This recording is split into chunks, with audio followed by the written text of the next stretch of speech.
Remember, I said I was going to go straight into the podcast, but I thought about one more rule of acquisition. One more rule of acquisition. So you must participate in the psychological industrial revolution. There is a psychological industrial revolution, and it is related to essential thinking, right? You cannot be owner of Chanoguk without sort of like transiting your pattern of thinking to one of owner. And the owner has a deep grasp. So it's sort of related to, in spiritual thinking, it's called gnosis, or innate knowledge of things after you've had X number of experiences. The DP says that because we have this type of gnosis, or grasp of things, nobody would fall in the ideal world, right? So we must transit our thinking into that sort of practical, oh snap, if I fall, I'll be shooting myself in the foot this way, and this way, right? So it's a practical understanding and an understanding of the engineering of a system. This is why you will not violate the system, because you will have this sort of like a practical understanding of how it's harmful. This is compared to, let's say, the group think, where you have, vocabulary words that you and your favorite people that you like to hang out with, you guys bat these words around all the time, but may not have any innate deep understanding of why certain things are called what they're called. You just know that all your friends call them these things. You know that blessed children are called blessed children. You know that the Messiah is called the Messiah. You know that blessed families are called blessed families. Blessed couples are called blessed couples. You know that lineage is called lineage. But what if I told you blessed children are only blessed children because they function according to something called a blessed child within the system of things? What if I told you a blessed couple is only called a blessed couple because it performs a function according to the system of things? What if I told you that lineage, it's not just favoritism of your own children, it's actually there's a function, okay? So you will never have ownership of Chanoguk or anything unless you know how it works. So if I showed you a jack, like a car jack, okay? And not a carjacking, a car jack. And I say to you, what is this? Most of you will probably say, that's a jack. And I'm telling you this. There is a deeper answer that you must know. So if I said, what is this? And you somehow thought in your head, and maybe even out of your mouth, you said, that is the thing that lifts up the car. That means you have a deep knowledge of form following function. The jack has no meaning unless it is performing its essential duty. Okay? So if I asked you, what is this? And you said, a jack. And I said, what does it do? And you couldn't answer, then that means you don't really know what it is. Okay?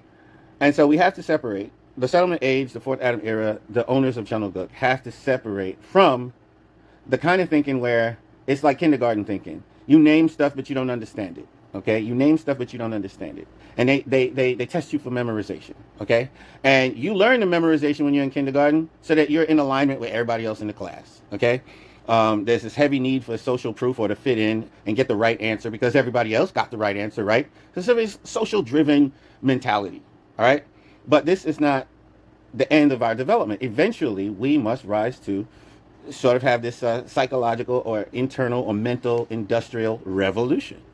And the settlement era is not going to happen without putting away the former type of thinking. When I was a child, I thought as a child, I spoke as a child. Yes, it is a jack. But when I became older, I put away childish things. And now I understand. What is that? That is the thing that I need whenever I need to get under the car. It is the thing that I need when I need to relieve the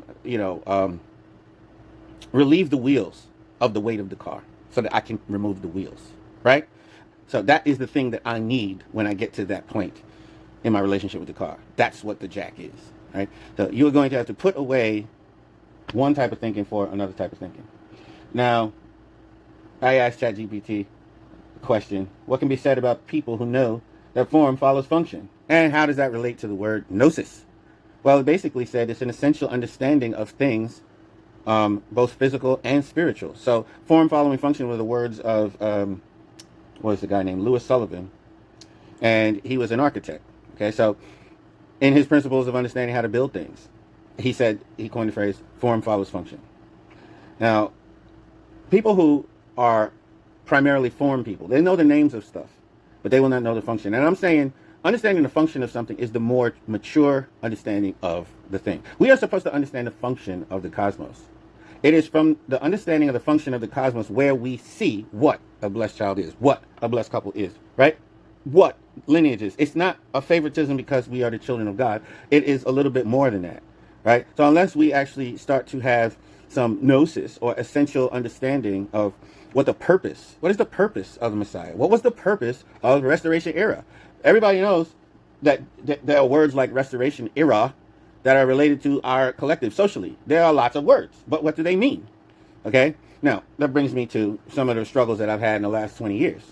So I had a friend who worked for the STF program, the forerunner of GPA, and he said children are leaving after they do their year of public mission with STF. And he said, why?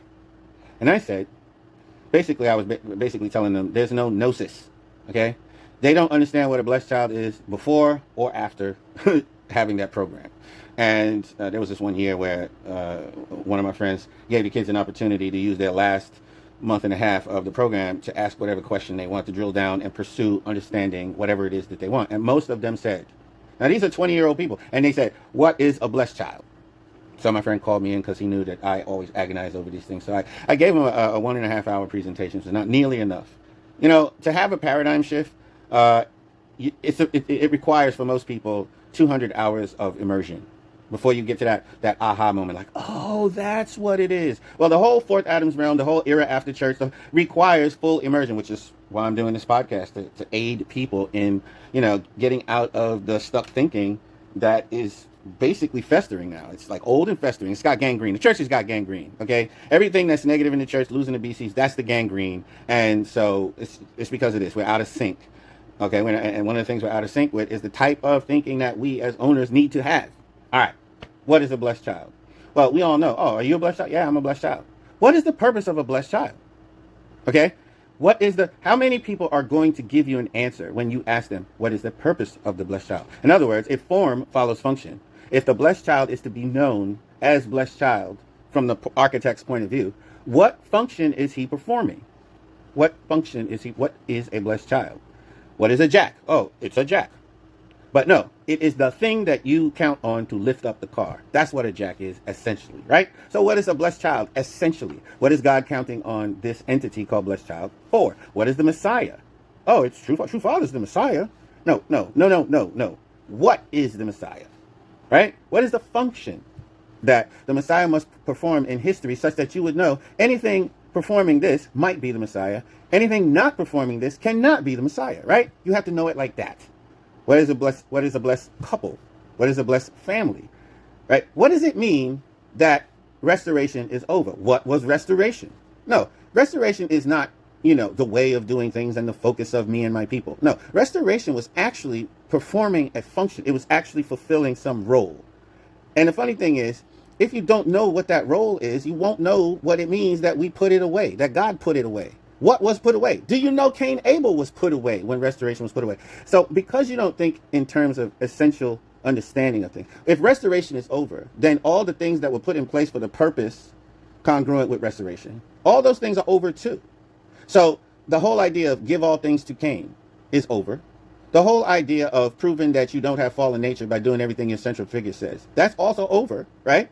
But unless you had some essential understanding, so if you're looking at reality in terms of form following function, which is to say you've had this sort of mental, psychological, industrial revolution where, your diligence is paid off and where you understand things not just by social proof, not just because you and your favorite people called church members all say the same stuff. That is not deep enough knowledge or ownership.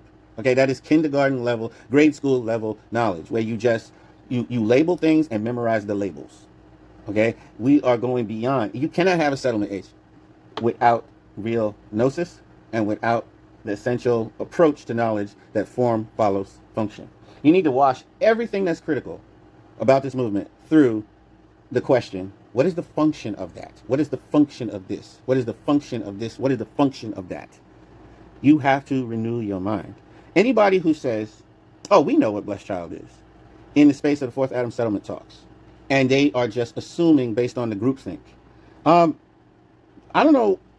That person, maybe gently, but this person is not going to be seen as someone in a state of deep ownership. unless they understand what the function of blessed child is. There is no social proof as the rock bottom, you know, the rock bottom justification for saying that you know something. The social proof, well, everybody knows that. Like, you can't use social proof. Everybody knows that. Everybody knows that's a jack. Everybody knows that's a can opener. Well, what is the purpose of the can opener? I don't know. Do you know what a can is? No, I've never heard of a can. But I've heard of a can opener. I know what a can, bro. This thing called the can hold food or other liquids or other things that we need in daily life, and those things are trapped in this thing called can. And historically, people have wanted to get into and retrieve the contents of what's in the can, and have wondered, how are we going to do that? And in the history of the can, someone tried to invent the more efficient way of opening the can, and they came up with things called can opener. So what is a can opener? Yes, you know the name can opener, right? The function, what it actually is the thing that unlocks the contents of cans. That's what a can opener is. Okay, so if I say, what is a blessed child? And you start pointing at different blessed children. But if you can't give me like a historic, against the backdrop of history and all of God's agony, what a blessed child is, you're not thinking very deeply. And I'll tell you this, if you spent the entire life of your children's childhood and you never broke through with this is the gangrene I'm talking about. Okay, these kids, back to the other question, these kids were leaving the movement because they were not being given knowledge. They were not being given a sense for what the purpose of their life is. Anyway, rule of acquisition, number 16. In order to have Fourth Adam settlement talks, you must strive for understanding things like an owner, like one who grasps the essence of systems. Okay? If you're a follower and you just want somebody to put labels on things for you, I suppose you could participate by listening to the Fourth Adam settlement talks and the guests in this, but following the group is not sufficient to be called an owner. So I wish that you would take care of your mind. And if I find that you're like a copier and a groupthink person, I'd probably pull back, because it's not like cashing out your pearls to pigs, but it is like how you take an entrance exam to a college and they want to give you like, they want to see what your baseline is. And I don't think that subscribing to label memorization makes you have a sense of ownership. And last thing I'm gonna say about this, you kind of dependent on other people to tell you what's going on. And problem is that is empowering sort of like a vampiric leadership culture in some sectors of the movement.